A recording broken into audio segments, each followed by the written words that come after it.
لا تنسوا الاعجاب بالفيديو والاشتراك في القناة. السلام عليكم ورحمة الله وبركاته. ازيكم يا حبايب قلبي، عاملين ايه؟ النهارده بإذن الله هنعمل الباتيه المحشي جبنة. مقاديره سهلة وبسيطة، موجودة عندنا في البيت، وأي حبة جبنة موجودة في التلاجة ممكن تحشي بيها الباتيه بتاعك. يلا بينا يا حبايبي عشان نشوف مقادير الباتيه السهل جدا جدا جدا. يلا بينا. بص يا حبايب قلبي، احنا هنشتغل على كيلو دقيق باذن الله. تمام. اللي عايز كميه صغيره ممكن يعمل ايه نص كيلو، نص الكميه، ويقلل بقيه المقادير يخليها ايه نص الكميه برده. دلوقتي احنا عندنا كيلو دقيق جميع الاغراض. تمام. دقيق عادي اهو من عند الراجل وفي كيس. اللي عايز يجيب اكياس جاهزه مفيش اي مشكله، اللي يعجبكم. هنا عندي الحشو بقى. عندي جبنه تلاجة، الجبنات الموجوده عندي في التلاجة طلعتها. جبنه تلاجة، هنا عندي مش تركي، هنا عندي جبنه رومي او جبنه تركي. تمام يا حبايبي، ادي الجبنات الموجوده عندي، اللي عندك احشي بيه.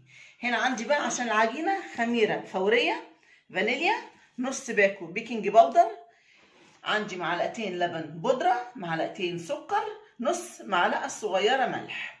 تمام يا حبايبي. دي عندي زبده، الزبده دي عندي بلدي، انا مطلعاها من اللبن، فانا النهارده ان شاء الله هورق بيها. ماشي يا حبايب قلبي. انت اي نوع زبده عندك، فرن، عندك جنه، عندك كريستال، اللي هي القوالب الكيلو دي، مفيش اي مشكله حبايب قلبي، ماشيه وزي الفل. ماشي. انا هورق بالزبده كانت موجوده عندي، الزبده البلدي. هنا نص كوبايه دقيق، نص كوبايه زيت، سوري. وهنا ميه دافيه عشان العجن. تمام. نص كوبايه زيت. الزبده دي انا خليها على جنب، مش هحتاجها دلوقتي، دي للتوريق. اول حاجه يا حبايب قلبي هنعمل ايه؟ هناخد مقاديرنا دي اهي، دول نحطها على العجينه. بس اول حاجه نجيب الدقيق ده هنا، وندخل حبه حبه كده حبايبي اهو، عشان الباتيه بتاعنا يطلع مورق وحلو. لما يتنخل كده مره يطلع مورق ايه وجميل. تمام اهو. بصوا يا حبايبي اهو كده بندخل الدقيق.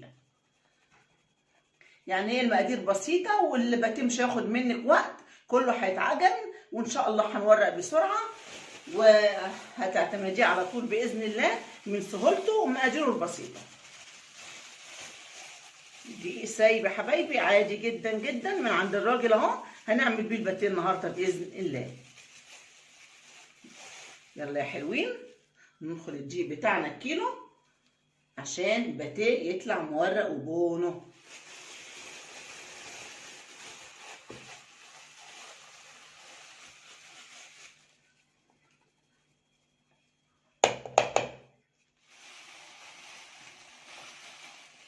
ونخل الدقيق ده يا حبايبي في المعجنات عشان يدخل المعجنات هواء وترتفع منك في الفرن. كده خلاص كيلو الدقيق نخلناه، نبدأ بقى نحط عليه بإذن الله المقادير اللي عندنا. خلاص يا حبايب قلبي، ادي كيلو الدقيق خلاص.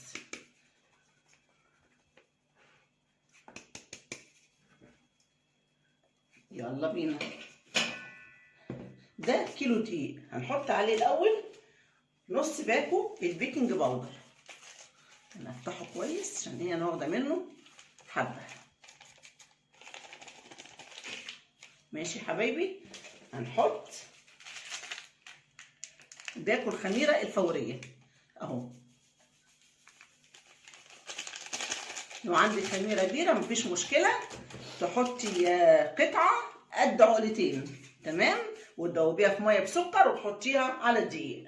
هنا عندي فانيليا، الفانيليا دي هناخد منها رشه كده اهي.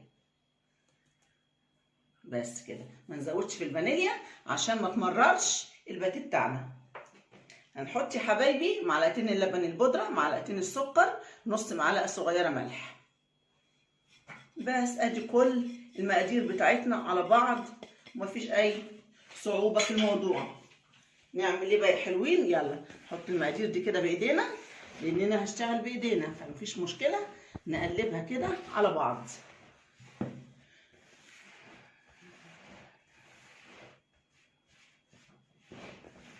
خلاص كده يا حبايبي. ناخد نص كوبايه زيت، من نص كوبايه لكوبايه الا ربع، مفيش اي مشكله اهو.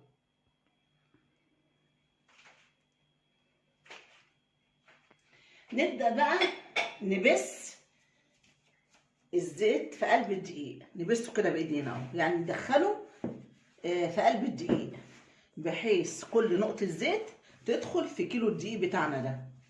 هو ده التكنيك اللي بيتعمل في اي مخبوزات يا حبايبي.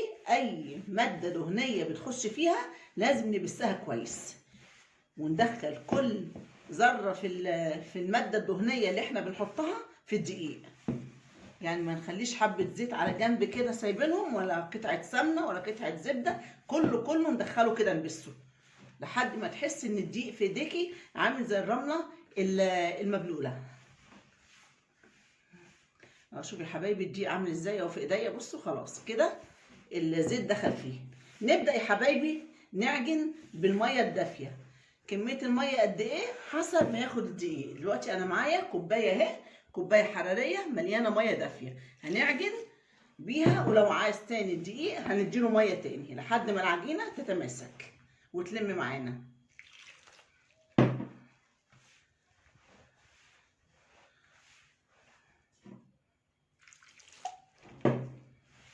طبعا انا بعرف في ايديا اذا كان الدقيق عايز سوائل ولا لا.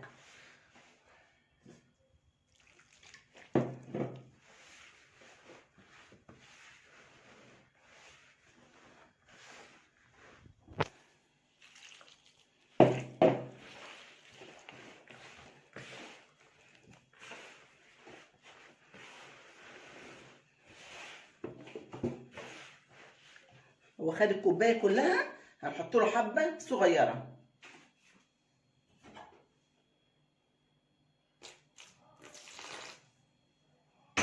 ونكمل عجن.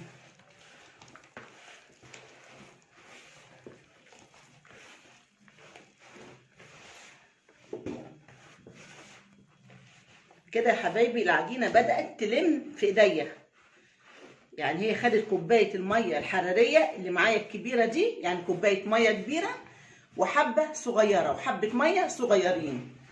وبما ان العجينه بتبدا تلم ما اديهاش سوائل تاني. ماشي حبايبي اهو، اهي العجينه اهي.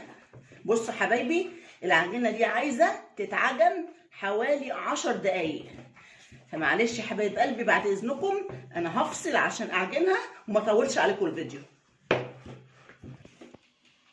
خلاص يا حبايب قلبي العجينه اديتها خدمه 10 دقايق طبعا عشان اخد منها نتيجه حلوه في الباتيه. بصوا يا حبايبي، بصوا العجينه ناعمه ازاي، بسم الله ما شاء الله. شايفين؟ بصوا عامله ازاي اهي، بصوا مفتحه ازاي العجينه اهي. احنا هنسيبها بقى حبايب قلبي ترتاح حوالي نص ساعه، وبعد كده ايه من نص ساعه لساعه، يعني مفيش مشكله، ما تستعجليش عليها. نسيبها ترتاح وتخمر شويه ترتفع كده حجمها، وبعد كده نيجي نشكل الباتيه حبايبي. قعدنا العجينه ساعه اهي، بصوا ما شاء الله ارتفع حجمها وارتاحت جدا جدا. والعجينه بصوا يا حبايب قلبي عامله ازاي، شوف بتمط ازاي ما شاء الله، مرتاحه جدا وريحتها تحفه. دلوقتي احنا العجينه دي هنطلعها اهو تمام، وهنقطعها كور صغيره. هنقسم العجينه نصين كده، النص ده هنشتغل عليه حبايب قلبي. ما شاء الله العجينه ناعمه جدا، وناخده كور صغيره على قد ايه الباتيه.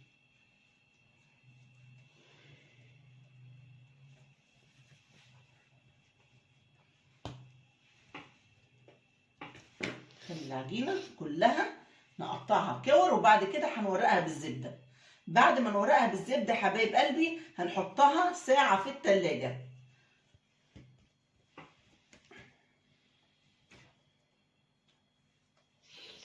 اسهل باتيه تعملوه، سهل جدا، والمقادير كانت قدامكم موجوده عندنا في البيت.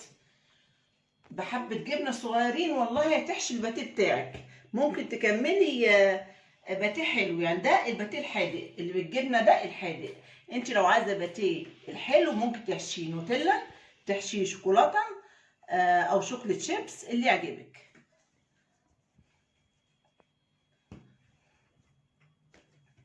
بصوا يا حبايب قلبي انا هقرص او هعملهم كور كل دول، بس انا عملت دول قدامكم دلوقتي عشان افردهم واورقهم بالزبده واوريكم ان احنا نعمل العجينه كلها بالطريقه ديت. تمام. ادي الكور اللي احنا قطعناها اهي. هنعمل ايه بقى دلوقتي؟ هناخد اللي احنا عملناها دي اهي اول واحده وهنفردها بسم الله. شوف بتتفرد بسرعه ازاي بكل سهوله عشان العجينه مرتاحه جدا ومخدومه في العجين. كل يا حبيبه قلبي لما تعجني العجينه كويس وتخدميها هتبصي تاخدي منها نتيجه حلوه قوي وهتجري معاكي، ولا بتلزق ولا اي حاجه، والعجينه ريحتها تحفه بالفانيليا اللي احنا حطيناها. عايزه تكبري اكبر من كده مفيش اي مشكله، بس احنا بنعمل الكرة على قد الباتيهايه، مش هنعمل باتيه صغير، هنكبرها شويه.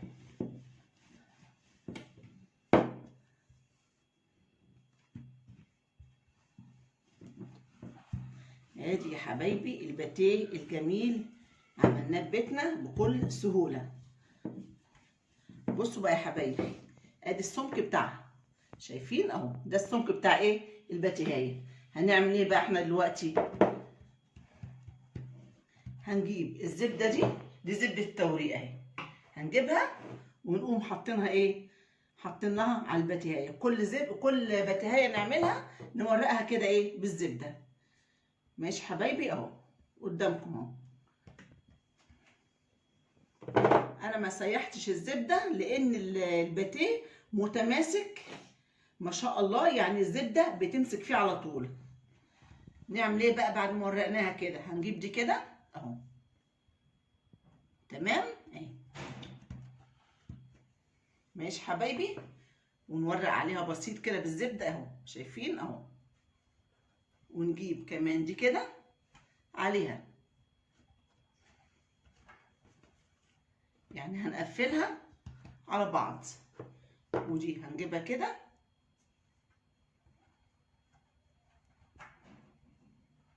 شايفين حبايبي، ونجيب التانية دي ايه عليها بالطريقه دي.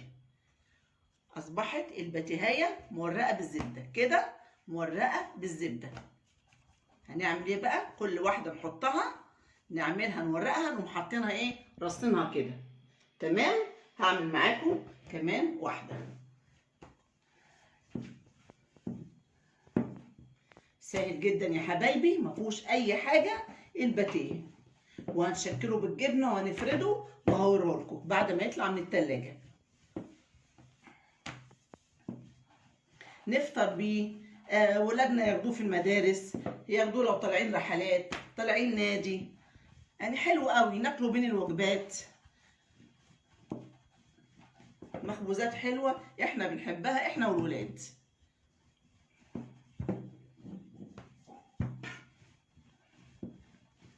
هي بعد ما اتورقت كده حبايبي لسه هتتفرد كمان عشان نعملها الباتيه ونحشيها ونلفها، بس الكلام ده بعد ما تطلع من التلاجة باذن الله. الباتيه يا حبايبي طريقته غير طريقه الكرواسون، غير طريقه المولتو.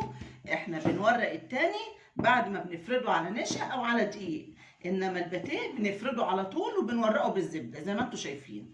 يلا بينا يا حبايبي ناخد زبده التوريق كده، ناخد حته ونقوم حاطينها على الباتيهايه اللي احنا فردناها. تمام. بكل سهوله اهو عملنا الباتيه يا حبايبي في البيت، مبقاش لنا حجه بقى نعمل كل حاجه، كل المخبوزات نعملها.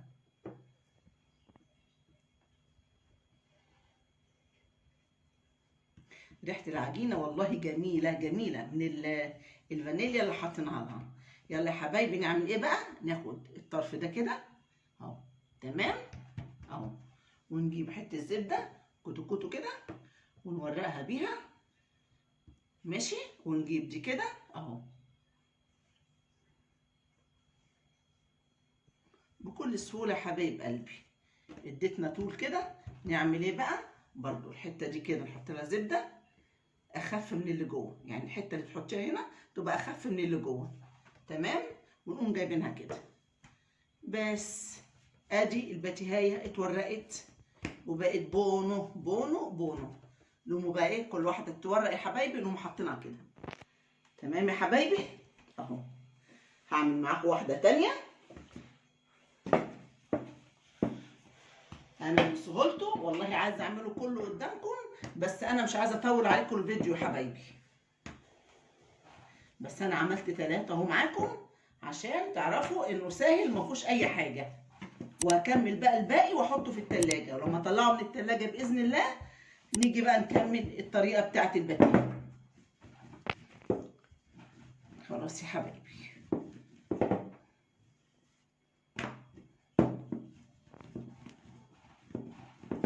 ايه رايكم في الباتيه يا حلوين؟ سهل والله، سهل ما فيهوش اي حاجه. بس يا حبايبي يلا اهو الزبده كده، الزبده الجميله دي اللي ريحتها حلوه كده وطالعه اهو. اي نوع زبده يا حبيبه قلبي تحطيه مفيش مشكله، الباتيه مش هيقول لا، اي زبده عندك.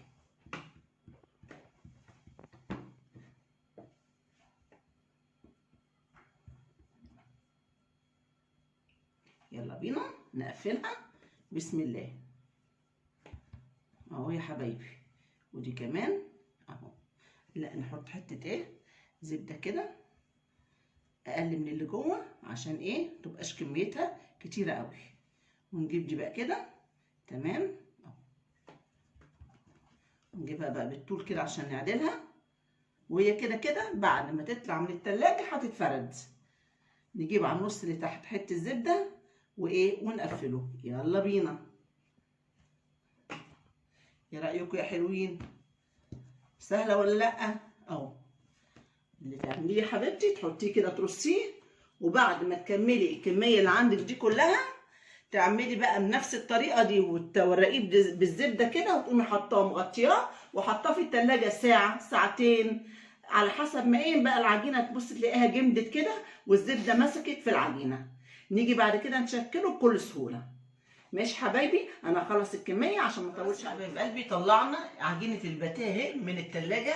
انا حطيتها نص ساعه في الفريزر اهي. شايفين بصوا بقت عامله ازاي اهي، الزبده مسكت فيها اهي وجمدت. هنبدا بقى نشكل واحده واحده بسم الله.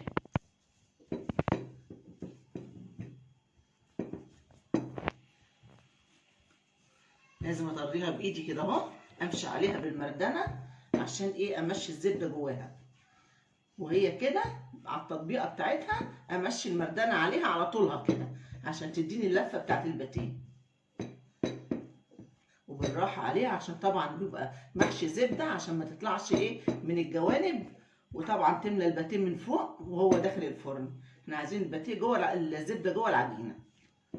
ادي يا حبايبي ناخد مثلا حته جبنه من دي، جبنه اهي تلاجة ماشي، ونعملها كده ونقوم جايبين الباتيهايه لفينا بالطريقه دي اهي اهي.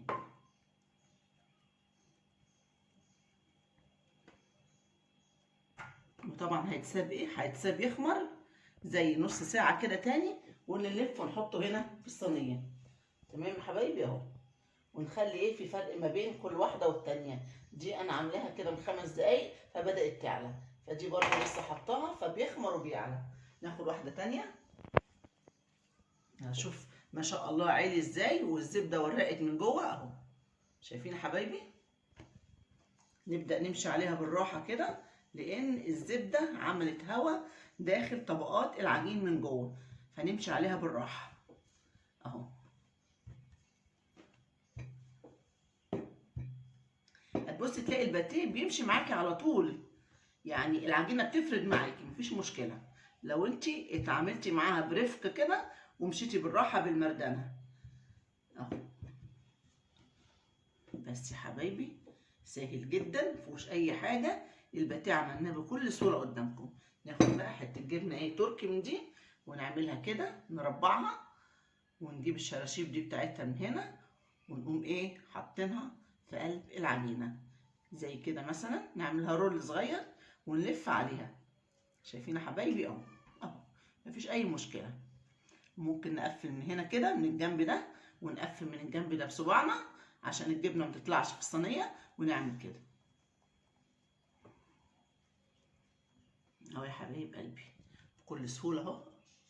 ادي الباتيه بكل سهوله، هنسيبه كمان شويه وهيخمر، ودي هتعمليها كده بايديكي وهتحطيها في الصاج على الحته اللي احنا قفلنا منها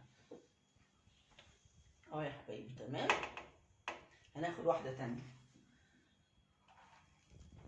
يا ريت يا حبايب قلبي لما تيجوا تقفلوا الباتيه بالزبده وتورقوه تحطوه في التلاجة على طول. شايفين الدنيا حر؟ بصوا الطبقات بتاعته عامله ازاي اهي، بصوا كمان من تحت شايفين.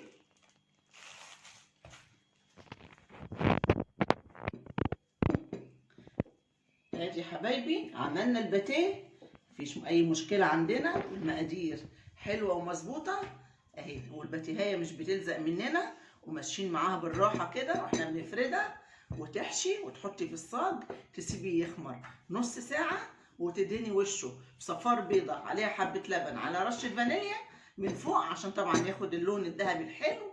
وبعد كده نطلع الباتيه. نجيب بقى مثلا عندي اي نوع جبنات، عندي مش تركي من ده، اقوم حاطه حته كده بالمعلقه. تمام اهو، واقوم جايه كده لفاها لفه الباتيهايه، واقفل من الناحيه دي بصبعي، واقفل من الناحيه دي كده بصبعي يا حبايبي، وشايفين اهو، واكمل لف الباتيه. يا جماله يا جماله، ايه رايكم اهو. واقوم حاطه ايه الحته اللي انا قفلت منها كده تحت في الصاج من تحت، شايفين يا حبايبي اهو. هعمل بقى دي معاكم يا حبايب قلبي بنفس الطريقه دي، هكمل كل الكميه عشان انا مش عايزه اطول عليكم الفيديو، وحبايب قلبي يقولوا الفيديو طويل خلصتنا الباقه. لا، انا هخلص الحبه دولت مع نفسي، بس بنفس الطريقه دي، نفس الطريقه اللي انا بفرد بيها كده وبحشي بيها بعد ما اطلعه من التلاجة. ولو عايزه تبيتيه في التلاجة يا سلام يا جماله، يبقى احلى واحلى. يعني لو عملتيه بالليل وبيتيه في التلاجة وغطيتيه كده بكيس، وتيجي الصبح يا حبيبه قلبي ايه تعمليه، ناخد حته تركي او حته رومي اهي كده ماشي، ونقوم عاملينها كده او مطبقينها كده عشان الباتيهايه تلف عليها، ونقوم عاملينها كده بالطريقه دي. شايفين يا حبايبي؟ واجيب الحته دي اقفل الاول كده اهو عليها، والف كمان لفه، وبايدي من الجناب اقفلها اهو، بايدي من الجناب كده اقفل الرول بتاعي. يلا نلف بقى الباتيهايه اهو بكل سهوله. يا جماله يا جماله اهو. ده فلفل اسمر من الجبنه، نعمل كده بايدينا. تمام يا حبايبي اهو. ادي الباتيه، طبعا الزبده لسه قافشه فيه الزبده، لما يقعد ساعه او نص ساعه يخمر ويتضاعف حجمه هيبقى احلى من كده. خلاص حبايب قلبي، انا هخلص الكميه دي بنفس لفه الباتيه كده، اعمله رول وارجع لكم واحنا بندهن الوش بتاعه بصفار بيضه عليها معلقتين لبن عليها رشه فانيليا، وندخله الفرن. كده كميه الباتيه يا حبايبي دلوقتي انا حطيتها نص ساعه تقريبا لحد ما تضاعف حجمها شويه، ودهنت الوش بيضه صفار بيضه عليها معلقتين لبن ورشه فانيليا. وادي الكميه اللي طلعت اهي من الكيلو دقيق الصاج دوت، وهنا 3 في الصينيه الصغيره. دلوقتي بقى لهم نص ساعه، يعني هما كده حجمهم اتضاعف. هدخلهم الفرن بقى له ربع ساعه والع على درجه حراره متوسطه 180 درجه. هندخل الباتيه بتاعنا الفرن يا حبايبي، وانتظروني بقى لحد ما اطلعه واوريكم الباتيه الجميل من الفرن يا حبايب قلبي. بصوا بقى الجمال، شايفين الشكل التحفه، حاجه كده بتتكلم عن نفسها. شايفين الباتيه؟ بصوا الباتيه الجميل، بصوا ايه رايكم؟ شايفين الباتيه؟ حاجه كده والله، بصوا سوفت قطن خالص، والريحه بقى ماليه الدنيا، ريحه الفانيليا مع الزبده، حاجه كده تحفه، حاجه خيال. ودي الصينيه الصغيره اللي فيها 3، وادي الصاج الكبير ما شاء الله، يعني كل ده من كيلو دقيق، باتيه كبير تحفه، الطعم خيال. عايزه يا حبايبي كده افتح لكم واحده اوريها لكم. شايفين التسويه بتاعت الفرن؟ شايفين جميل ازاي؟ ولا هو ملسوع ولا اي حاجه. بسم الله. بصوا حبايبي، بصوا الجبنه، شايفين الجبنه تمط ازاي؟ ايه رايكم بقى في الجمال ده؟ شايفين التوريقه؟ شوف مورق ازاي، حاجه تحفه تحفه تحفه. ما يجيش حاجه اللي بتشتروه ده ما يجيش فيه ايه يعني. عايزه اقول لكم ده تحفه، الخيال كله والغرام الباتيه ده بكل تريكاته عملناه. بتاع الافران يا جماعه والله ما يجي فيه حاجه خالص، ولا بتاع البواكي اللي احنا بنشتريه جاهز.